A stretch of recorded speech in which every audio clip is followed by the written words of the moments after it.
ישועתי, לך נאה לשבח, תיקום בתפילתי. La dedicación, la fiesta de la cual se nos habla en el libro de Macabeos, a pesar de no ser un libro canónico, un libro inspirado, hecho por un profeta o una autoridad inspirada por el Eterno, nos cuenta de algo que pasó en la historia en el año 165, antes de la era común, y hay muchas cosas que ustedes ya deben saber sobre Hanukkah, como los macabeos limpiaron el templo, como pocos vencieron a muchos, como puros vencieron a impuros, como el malvado Antíoco Epífanes fue derrotado por las huestes de los macabeos, y creo que la historia básica de Hanukkah ustedes la conocen. Voy a enviar, la primera enseñanza que vamos a enviar va a ser una que se llama Hanukkah, elementos básicos, historia y elementos básicos, donde está toda la historia, lo básico de la línea de tiempo de Hanukkah. Y vamos a también enviar otros que van a ver una de las facetas de Hanukkah. Bien, hoy quiero hablar de un tema, lo he titulado La Segunda Hanukkah o Hanukkah Sheni. Quizás ustedes están pensando, se equivocó el hermano, es Pesach Sheni, no tenemos una segunda Hanukkah, tenemos dos Pesach, ¿verdad? En la Torá. Tenemos a Pesach, el que se comía la noche del 15 del mes de Nisan o Aviv, y si alguien estaba de viaje o impuro, podía comer el mismo seder de Pesach un mes después, en el segundo mes, en el mes de Iyar, el 15 del mes de Iyar, él podía tener esta Pesach Sheni por causa de que no pudo celebrarla en su tiempo. Pero no estoy hablando de eso, estoy hablando de un acontecimiento histórico que se dio que se podría ver como una segunda Hanukkah. Para esta enseñanza estoy increíblemente en deuda con un rabino ortodoxo llamado Rabbi David Fohrman. Él hizo algunos audios y están en la página alefbeira.org. Y estoy terriblemente en deuda con él por las ideas que él introduce ahí. Entonces voy a estar basándome mucho en sus hallazgos, en su erudición, y también voy a estar comentando o ampliando ciertas cosas compatibles con nuestra fe en Yeshua, ¿verdad? Y también aplicables a nuestro contexto. Pregúntense algo, ¿cuál es el problema con la cultura griega? Es decir, en tiempos de Hanukkah puedo parecer apícoro, hereje, apóstata por hacer esa pregunta. Claro que hay un problema con la cultura griega, ¿verdad? ¿Qué te pasa? Podrías decir cualquiera, ¿verdad? Los griegos trataron de borrar la Torá de Israel, los griegos impurificaron el templo, Antíoco se creía Dios. ¿Cómo que cuál es el problema con la cultura griega? Y ciertamente Antíoco IV era un rey malvado, Antíoco IV era un rey que estaba loco, se creía Dios, quería que lo adoraran, pero no estoy hablando de ese periodo oscuro de las relaciones griegas y judías, estoy hablando de todo el contexto griego y judío.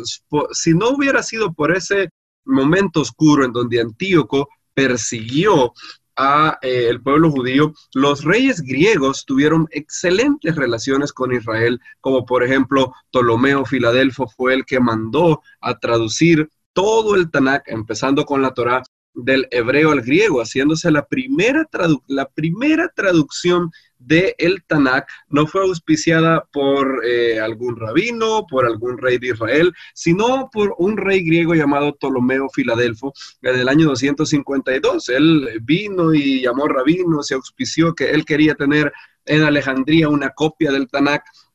Alejandro el Grande también fue muy, muy benevolente, un gran amigo del pueblo judío. Y hay otros reyes muy amigos de Israel, como por ejemplo Antíoco III, no Antíoco IV Epífanes, sino el predecesor, Antíoco III, había sido bueno en ciertos aspectos con Israel. Y si se ponen a pensar, la cultura griega es la madre de todas las ciencias, filosofía y otras ciencias vieron su nacimiento en Grecia. La mayoría de nosotros, por lo menos un gran porcentaje, somos personas que amamos la democracia, la república, ¿verdad? ¿Y dónde nació la democracia? ¿Dónde nació la república? Nació en Grecia.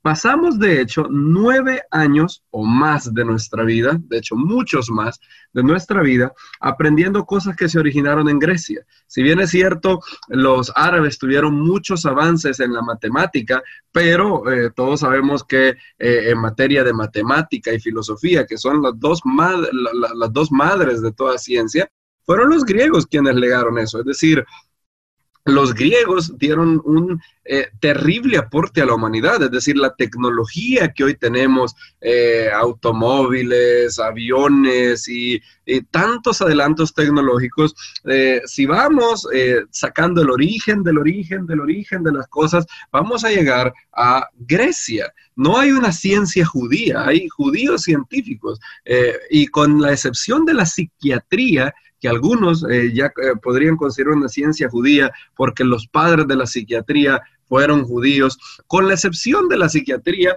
las otras ciencias son occidentales y el judaísmo también se ha beneficiado increíblemente de todos los adelantos. Y más aún, tenemos a un Maimónides, a un Shaul de Tarso, a un Yehuda Haleví de la antigüedad, y hoy vivo tenemos a Jonathan Sacks. Todos ellos no solamente eran, y en el caso de Jonathan Sacks es un gran rabino y un gran erudito de Torah, sino que también todas estas personas que mencioné, Maimónides, Saúl de Tarso, Yehuda Haleví, ¿por qué no? Saadia Gaón, eran eruditos de Torah, pero totalmente versados en filosofía. ¿Cómo es que ellos lograron reconciliar lo bueno de la cultura griega con el judaísmo? ¿Cómo es que lo pudieron hacer? No sé ustedes, pero durante años, al celebrar Hanukkah, siempre tuve esa pregunta. Siempre al encender las candelas decíamos y celebrábamos y encendemos estas candelas por lo que tú hiciste con el malvado reino de Grecia. Y siempre era Hanukkah es una especie de festividad antigriega, algo así. Es como que venimos y queremos socavar lo que los griegos hicieron, y con mucha razón por todo lo que dije, todo lo que los griegos hicieron.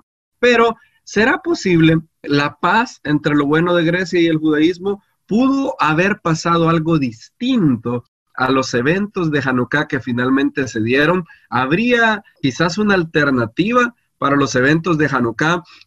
¿Habría sido posible que la Hanukkah que celebráramos no fuera esta Hanukkah que terminamos celebrando, sino otra? Y aquí quiero citar la Gemara en Yoma 69a. En el Talmud, en Yoma 69a, se da una descripción un poco curiosa. Es algo que pasó, de hecho, 30 días exactamente después de Hanukkah, no de la Hanukkah actual del 165, sino en el calendario. Hanukkah se da en el 25 de Kislev, en el mes noveno, en el día 25 de ese mes. Esto que pasó sucedió, de hecho, en el 25 de Tevet, en el 25 del 10º mes. Y no pasó, de hecho, en los días de Antíoco, de hecho, pasó mucho tiempo antes. La narración se introduce de la siguiente manera. Yoma está preguntando, ¿es lícito para un sumo sacerdote utilizar las ropas sacerdotales, las ropas de honra y hermosura fuera del templo? Esa es la pregunta que los rabinos están haciendo. ¿Es lícito para un sumo sacerdote utilizar las ropas que están escritas o descritas, mejor dicho, en la Torah fuera del templo, o es algo que solamente se puede utilizar dentro del templo? Y en la discusión, los rabinos introducen una narración que sucedió en los días de Alejandro Magno, es decir, mucho tiempo antes de lo que pasó con Antíoco Epífanes IV. Y lo que sucede es que a ese día, al 25 de Tevet, los rabinos le llaman Yom Har Gerizim, el día del monte Gerizim. ¿Qué fue lo que pasó? En el monte Gerizim, los cuteos, es decir, la mezcla de samaritanos y gente de Cut, que se quedaron ahí, tenían una controversia con el pueblo judío. Esa controversia era: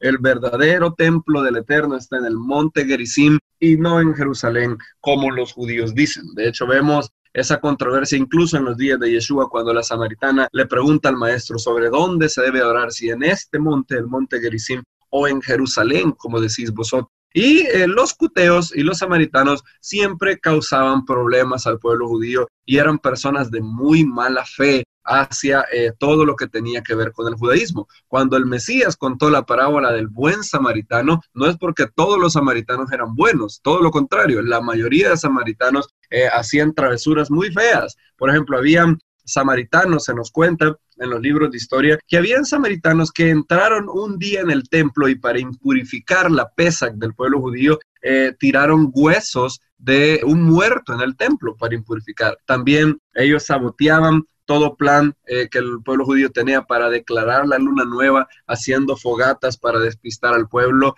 Y si alguien pasaba, si un peregrino pasaba de Galilea hacia Judea por la vía de Samaria, muchas veces esas peregrinaciones hacia el templo eran asaltadas por samaritanos, los judíos eran golpeados y todo, y por eso un samaritano era visto como un enemigo, como alguien que estaba en tu contra. Y por eso Yeshua dice, incluso un samaritano es tu prójimo, es decir, el punto del buen samaritano no es que todos los samaritanos eran buenos, sino incluso en un grupo donde la mayoría son malos, algunos pueden hacer bondad, así como nosotros. Entonces no juzgues la botella solamente por la etiqueta. Pero estos samaritanos fueron, dice el Talmud en Yoma 69a, que fueron donde Alejandro, el gran Alejandro Magno, y le dijeron, ¿por qué no nos permites destruir el templo de los judíos? Sería bueno destruir ese templo, es decir, los judíos son una gente problemática, ¿por qué no lo destruimos? Y entonces Alejandro dice, bueno, está bien, destruyan ese templo. Él no conoce mucho de quiénes son los tales judíos y está bien, no me importa, destruyan ese templo.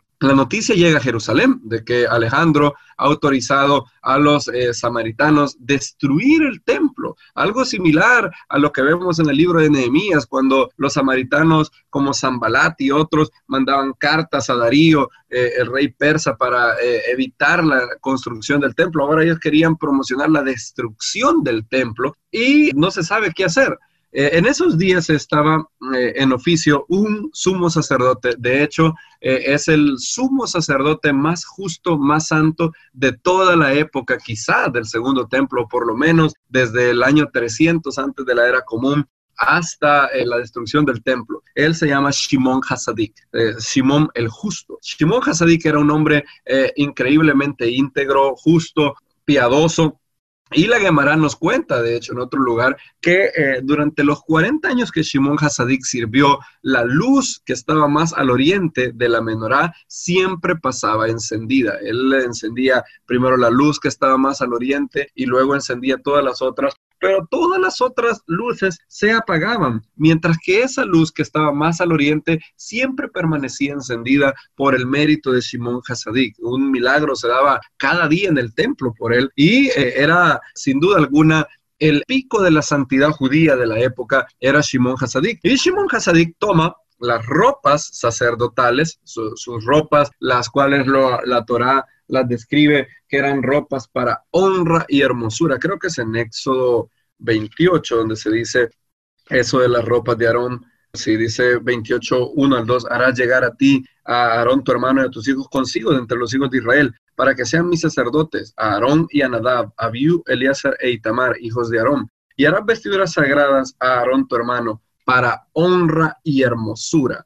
Esas ropas de honra y hermosura que se nos describen en la Torá eran las ropas que Shimon Hasadik tenía que vestir para el servicio del templo. Y esta es precisamente la pregunta que la Gemara introduce, ¿verdad? El mismo punto de partida. ¿Se puede sacar esas ropas del templo? Y ellos introducen el precedente de Shimon Hasadik. Shimon Hasadik viene, agarra las ropas del templo, se va vestido con esas ropas a encontrar a Alejandro. Él también toma una delegación de personas y se va hacia Alejandro portando las ropas sacerdotales, y no solamente eso, también se va portando las personas que van detrás de él unas antorchas. Ellos van portando unas antorchas para recibir a Alejandro. Cuando Alejandro ve de lejos venir a Shimon Hasadik y a su comisión, le pregunta a uno de sus soldados, ¿quiénes son ellos? Y él les dice, bueno, creo que son judíos, se están rebelando contra su majestad. Bueno, dejemos que se acerquen. Y cuando se acercan, algo increíble pasa. Alejandro Magno cae postrado a los pies de Shimon HaTzadik. Y todos le preguntan, ¿por qué caes postrado ante él? Que como un gran rey, el máximo rey, cae postrado ante este judío. ¿Qué estás haciendo? Y Alejandro le revela algo y él les dice, cada vez que yo iba en campaña contra mis enemigos, había una visión que los dioses me daban. En esa visión yo veía a este hombre que tengo aquí con estas ropas yendo en pos de mí. Y siempre que lo veía, la victoria me estaba asegurada. Y ahora tengo el privilegio de tenerlo enfrente y por eso estoy haciendo reverencia.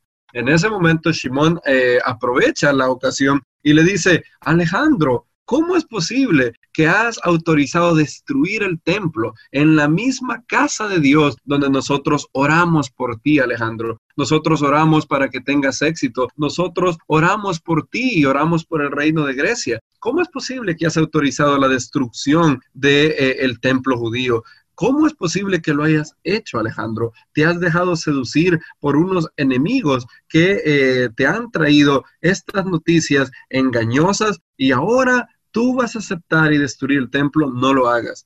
Alejandro es convencido de no hacerlo debido a las ropas de hermosura de Shimon HaTzadik y que él lo había visto en una visión. Y entonces el templo es salvado. Hasta aquí la narración del Talmud. Ahora, noten que esta historia parece, en palabras de Rabino David Forman, sospechosamente similar a Hanukkah. ¿En qué sentido? Hay varias cosas que aquí aluden a Hanukkah. En primer lugar, Shimon HaTzadik es el hombre por cuya causa pasa un gran milagro en el templo, no solamente 8 días, sino todos los días durante 40 años. La luz de la menorá, que está más al oriente, no se apaga. Exactamente eso es el milagro que la tradición judía reporta que pasó en Hanukkah, ¿verdad? Que a pesar de solo tener aceite para un día, el aceite sirvió para 8 días enteros. Y con Shimon HaTzadik, ese milagro pasaba, de hecho, en una base diaria a los ojos de todo el pueblo. Aparte de eso, Shimon HaTzadik tomó sus ropas de honra y hermosura, algo que solamente se tiene que ocupar en el templo, y salió con antorchas a encontrar a Alejandro. Aquí hay una reunión entre griegos y judíos. Y a pesar de que ellos llegaron en el día, es decir, cuando ellos finalmente llegan a donde Alejandro, ya es de mañana, ya es de día, ellos no apagan sus antorchas, sino que siguen yendo con las antorchas. ¿Qué es esto en lenguaje de Hanukkah? Las antorchas obviamente aluden a las luces de la menorá, las luces que los macabeos encendieron, las luces que nosotros encendemos durante 8 días. Es como que la Gemara nos estuviera diciendo con esta reunión que se dio, de hecho, 30 días después en el calendario de cuando nosotros celebramos Hanukkah. Hanukkah es el 25 de Kislev, y esta es la primera reunión de alto nivel entre griegos y judíos. Pasó mucho tiempo antes de Antíoco. Es como que la Gemara nos estuviera diciendo algo como la Hanukkah que hoy celebramos es algo lamentable que pasó cuando judíos y griegos se encontraron para la guerra, para hacer un colapso de 2 civilizaciones. Pero mucho tiempo antes hubo una reunión de alto nivel entre el más grande hombre del reino de Grecia, el fundador mismo del reino de Grecia, Alejandro, y nuestro más grande sumo sacerdote de la época del segundo templo, Shimon HaTzadik. Es decir, es como que esto sería la Hanukkah que pudo ser, la Hanukkah que no fue, pero pudo ser. Y hay otras similitudes también. ¿Qué es lo que Shimon HaTzadik toma del templo y lo lleva a Alejandro? Shimon HaTzadik toma las ropas que eran para Hod Behadar, es decir, honra y hermosura. En la Biblia se describen estas ropas como Kavod Ultiferet, es decir, para gloria y hermosura. Gloria y hermosura son palabras muy relacionadas con la cultura griega. Noten que Shimon HaTzadik saca del templo 2 cosas que son muy relacionadas con la cultura griega. En primer lugar, sus ropas son ropas de belleza, son ropas de hermosura, algo de honra, algo que luce muy bonito a la apreciación de los ojos. Aparte de eso, saca otra cosa del templo, algo que está destinado a estar únicamente en el templo, lo saca, y esta es la luz que brilla en el templo ahora va a encontrarse a Alejandro. ¿Quién es Alejandro? Alejandro es el reino de Grecia. ¿Cómo decimos Grecia en hebreo? Si ustedes van conmigo a Génesis 10 tiene todas las generaciones de los hijos de Noah, ¿verdad? Y empieza, de hecho, con las generaciones de Jefet.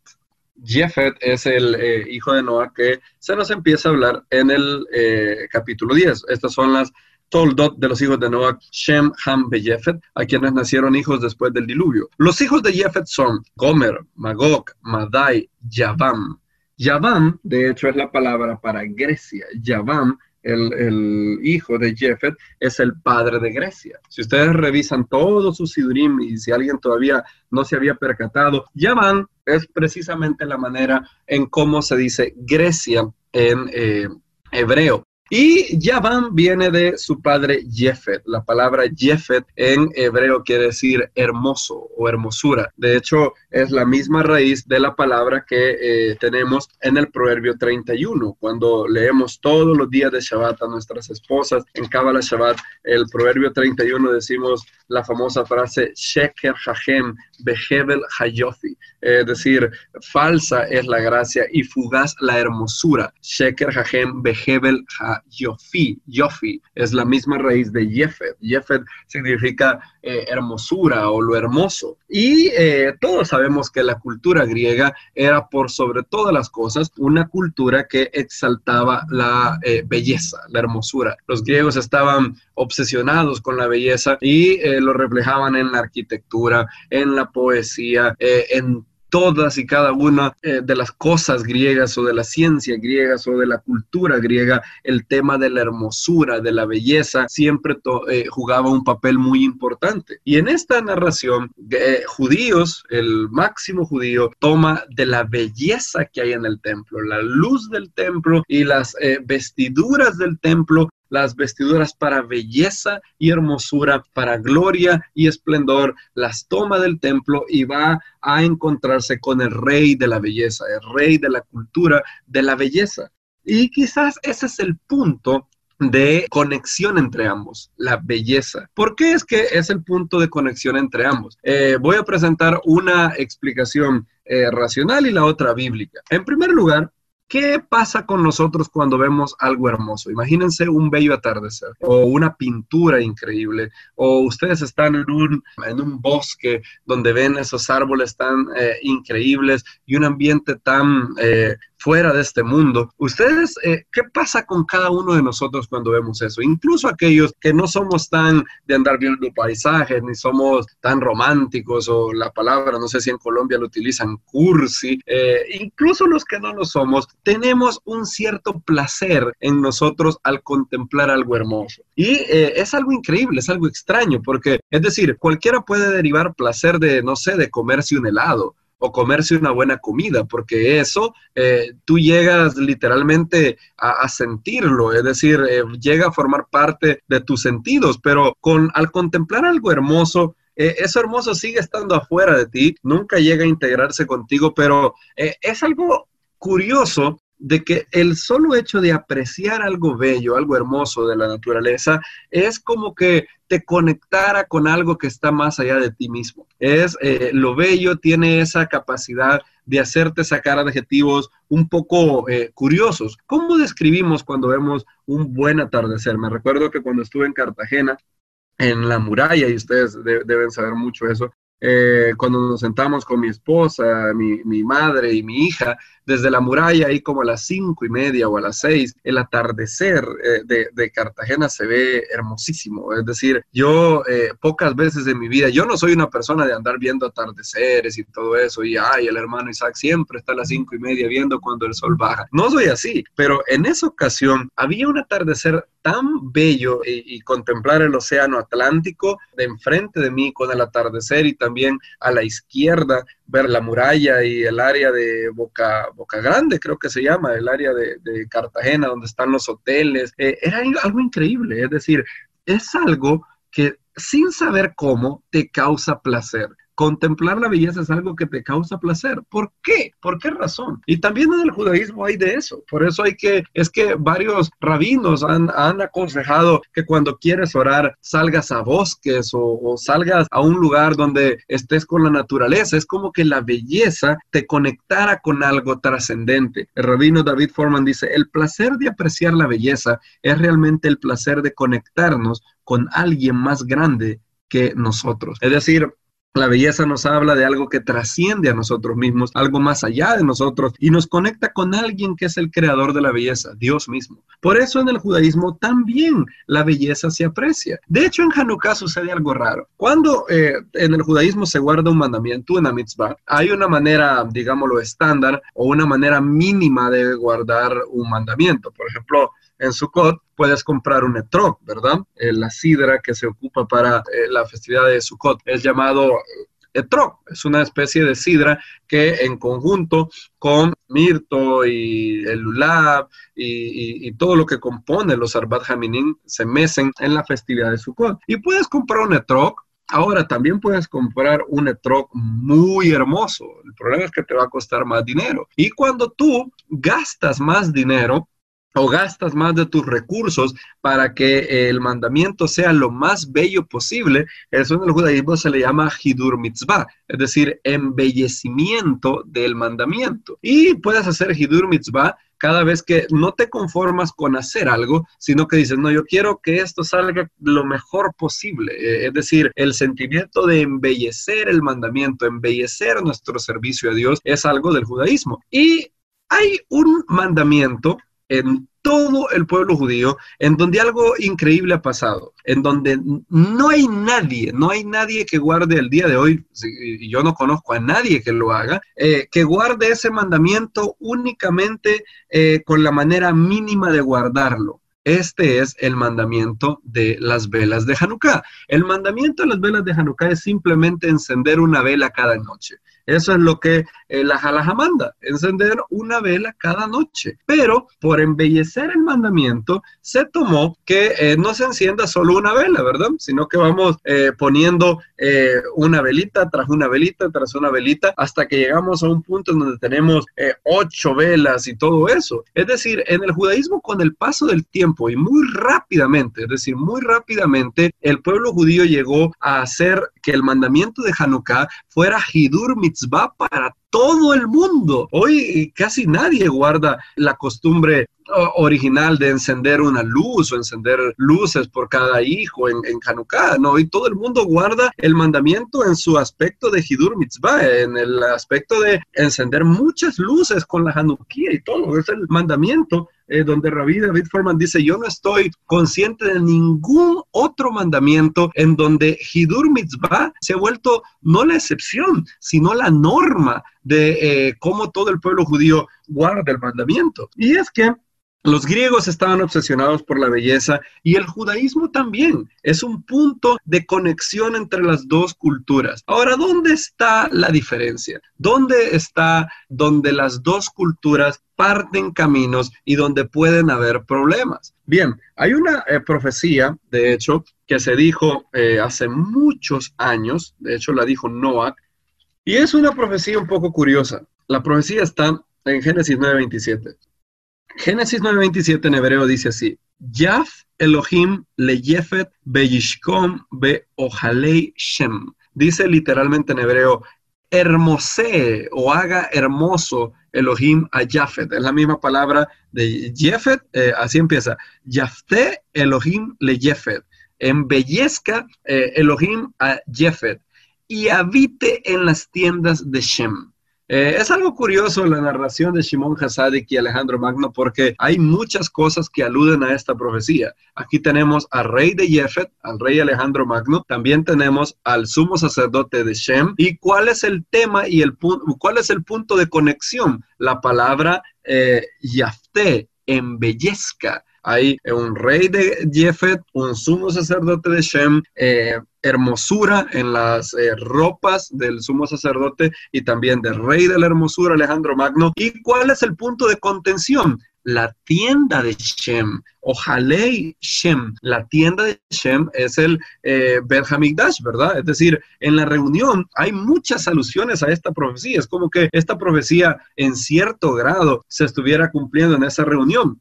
¿Y cuál es la clave para poder reconciliar lo bueno que tiene la cultura de Jefet con la cultura de Shem? La clave está, noten que en la profecía de Noach nunca maldice a Jefet. No hay ninguna maldición para Jefet. La maldición es para Kenaam, ¿verdad? En el verso 25, maldito sea Kenaam, siervo de siervos serán sus hermanos. Dijo más, bendito por Adonai mi Elohim sea Shem y sea Kenaam su siervo. Y luego dice, embellezca Elohim a Jefet y habite en las tiendas de Shem. Es decir, Noah da una bendición a Jefet, no una maldición. ¿Y cuál es la clave para que la belleza de Jefet esté en un lugar apropiado? ¿Cuál es la clave para que la belleza de Jefet se mantenga dentro de los límites aceptados por el Eterno y no pase el triste suceso que pasó con Antíoco Epífanes? La belleza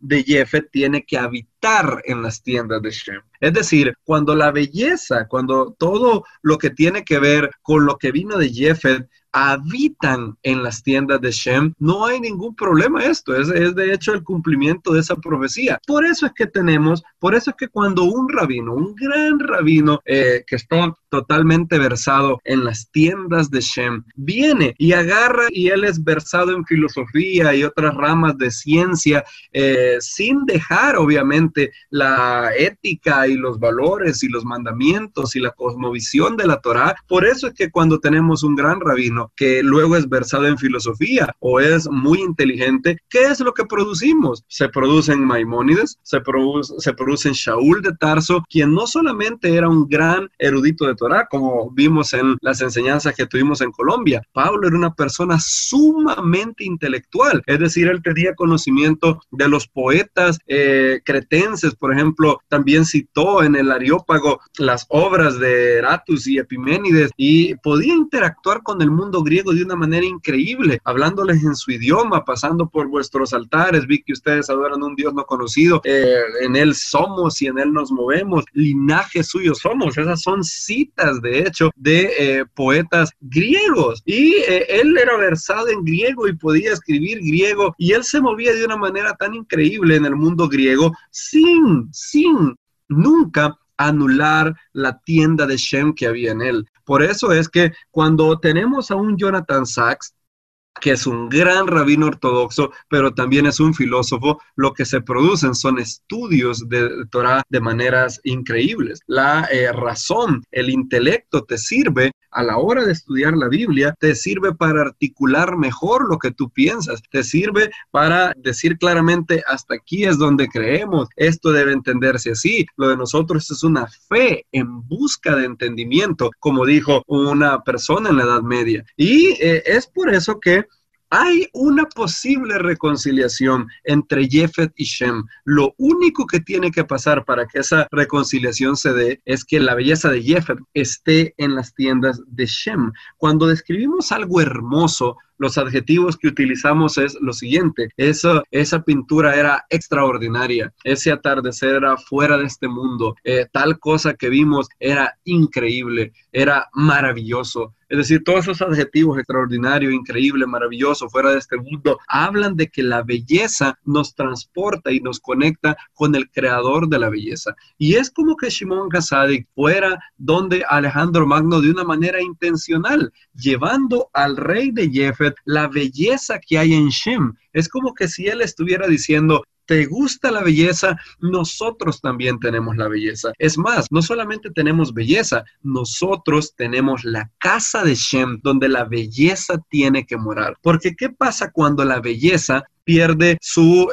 propósito? El propósito de la belleza es conectarte con el Dios de Shem. ¿Qué es lo que pasa cuando la belleza pierde su propósito? Entonces únicamente te queda placer hueco, placer sin sentido, placer egoísta. Y eso es lo que pasó cuando el imperio griego se degeneró de Alejandro, el hombre intelectual, estudiante de Aristóteles, y llegó a ser la Grecia de Antíoco Epífanes. Antíoco Epífanes era un hombre totalmente obsesionado con desviaciones sexuales y bailaba desnudo en frente de sus siervas y otras cosas. Y era una persona que estaba completamente desviado de la belleza. Cuando la belleza de una mujer, por ejemplo, es exhibida y es mostrada en ropa provocativa y todo eso, obviamente que esa belleza la está apartando de Hashem. Pero cuando la belleza es puesto al servicio del Eterno, entonces se cumple la profecía, Yafte Elohim le Yefet,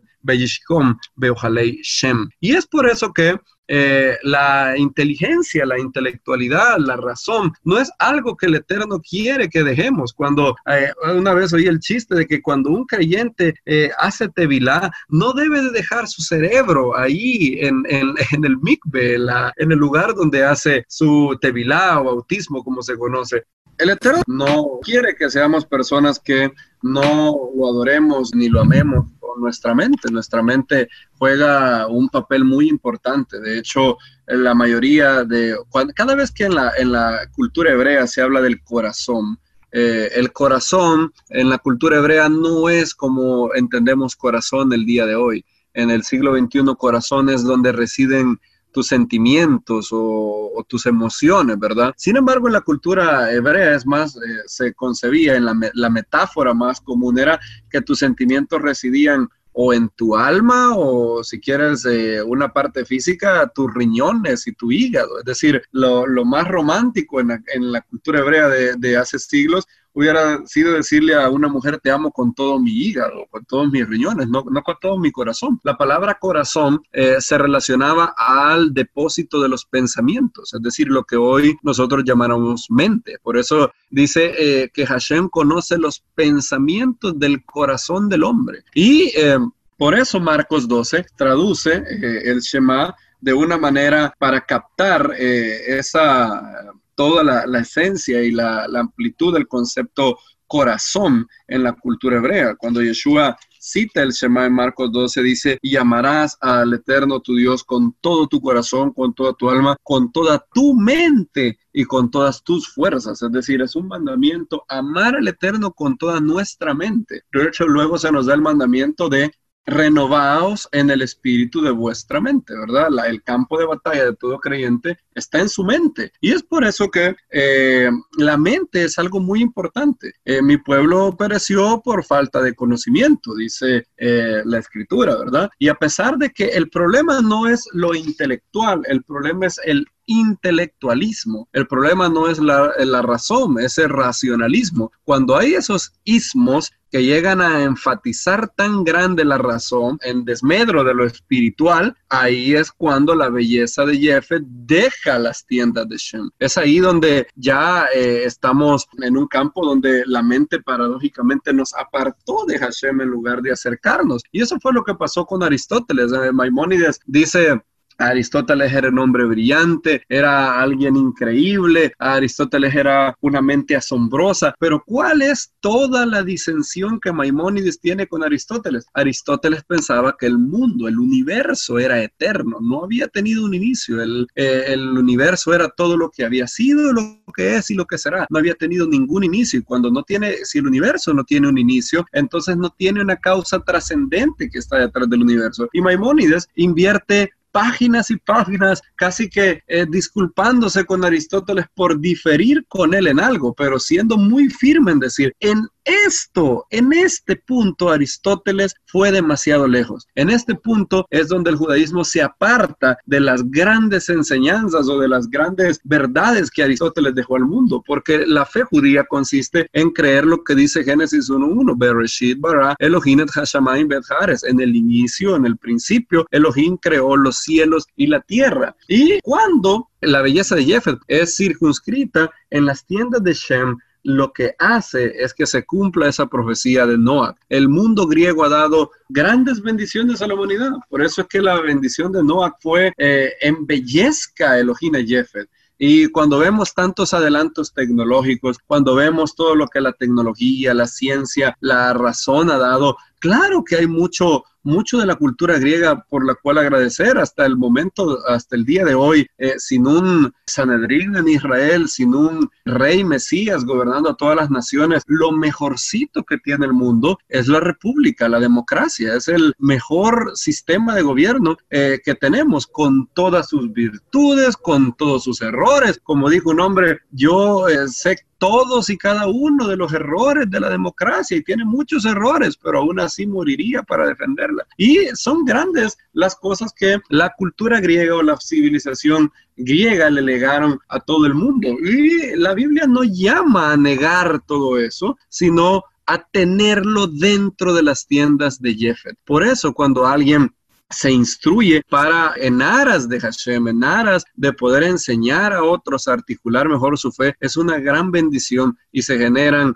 rabinos, Shaul de Tarso, Jonathan Sachs, Yehuda Halevi, Maimónides. Es eso donde encontramos el punto de equilibrio entre Jefet y Shem. La Hanukkah que hoy celebramos es la Hanukkah que lamentablemente pasó. Es la Hanukkah cuando la belleza de Jefet se descarriló, se corrompió, se descarriló y atentó contra la santidad de la tienda de Shem. Pero eso no tuvo que haber pasado. Eso pudo haber sido evitado en aquella reunión donde el rey de Jefet se reunió con el sumo sacerdote de Shem y juntos hicieron un equipo, uno orando por el otro y el otro trayéndole mucha bendición en la ciencia y tecnología que surgió de Grecia. Y es bueno saber esto para tener una perspectiva balanceada y siempre darnos cuenta de que el Eterno tiene muchas palabras que hablar a nuestra vida y Él quiere que le amemos no solamente con todo nuestro corazón, no solamente con nuestra alma, no solamente con todas nuestras fuerzas, sino con toda nuestra mente. Que aquel que hizo que el milagro de la luz estuviera todos los días en el templo por los méritos de Shimon Hasadik, también nos permita una luz continua, una luz perpetua en el corazón de cada uno de nosotros en esta fiesta de Hanukkah.